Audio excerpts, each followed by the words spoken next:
इंशाअल्लाह ताला। मुझे यकीन है कि आप ये नीतीश कुमार और तेजस्वी यादव ने अपने इख्तिदार के नशे में, गुरूर में और इख्तिदार की दौलत का गलत इस्तेमाल करके उन्हें सीमांचल की आवाज को खत्म करने की कोशिश की।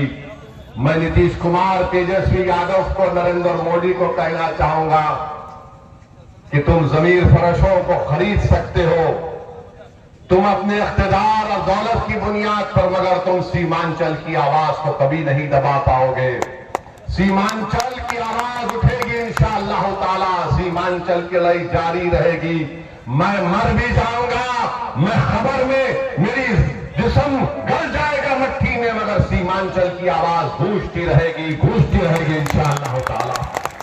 ये हमारा मकसद है।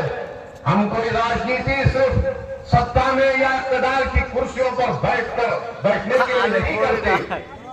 हम सत्ता या राजनीति इसलिए करते हैं ताकि आपका फायदा हो सके, मजलूमों को इंसाफ मिल सके।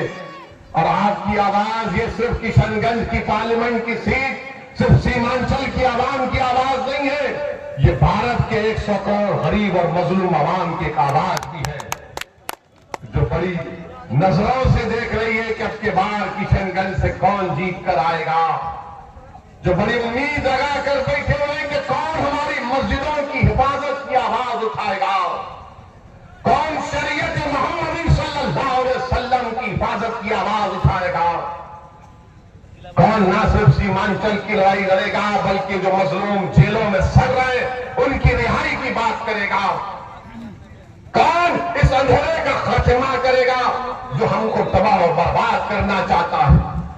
तो मेरे अजीज दोस्तों और बुजुर्गों, मेरी आपसे एक ही गुजारिश है कि लोकसभा के चुनाव में आप अख्तरुल ईमान साहब को अपने वोट देकर यहां पर उनको कामयाब करिए। और इंशाअल्लाह ताला मुझे यकीन है कि हैदराबाद और औरंगाबाद और किशनगंज और दूसरे मुकामात पर हम अभी फैसला नहीं किए, हम फैसला करेंगे। अब की बार भारत की लोकसभा में असदुद्दीन ओवैसी, इम्तियाज जलील और अख्तरुल ईमान और दीगर लोग इंशाअल्लाह जीत कर जाएंगे। आपकी आवाज हम थे और रहेंगे। और कभी भी इन लोगों की बातों पर यकीन मत करिए, बोलते बी टीम है, बी टीम है। अरे नीतीश तो कितने मर्तबा कुलाठी मार चुका है। माने अगर गिरगुट को और नीतीश को साथ रख दिया जाए तो गिरगुट भाग जाएगा, इससे मुझे बचना है। इतने रंग नीतीश बदल देते हैं, मगर जिम्मेदार तो यही गठबंधन के लोग हैं। यही लोग बार बार पुकार कर कह रहे थे गठबंधन ऐसा कर देगा। अच्छा, ये जो 4 जले गए, तुमने क्या किया सीमांचल के लिए बताओ? तुमने दुबई में बिरयानी की होटल खोली, क्या तुमने किसी गरीब के घर में चिराग जलाया?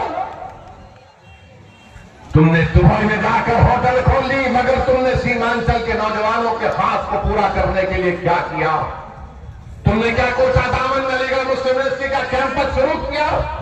मुख्यमंत्री तुम्हारा, डिप्टी चीफ मिनिस्टर तुम्हारा, पूरी हुकूमत तुम्हारी, पुलिस तुम्हारी, नौकरशाही तुम्हारी। अरे तुम कमजोर हो, तुम्हारी कोई कीमत नहीं है। कीमत अख्तरुल ईमान की है, क्योंकि ये अख्तरुल ईमान के पास ईमान है। मेरे अजीज दोस्तों और बुजुर्गों, ये इन बातों को आप बड़ा संजीदगी से गौर करिए।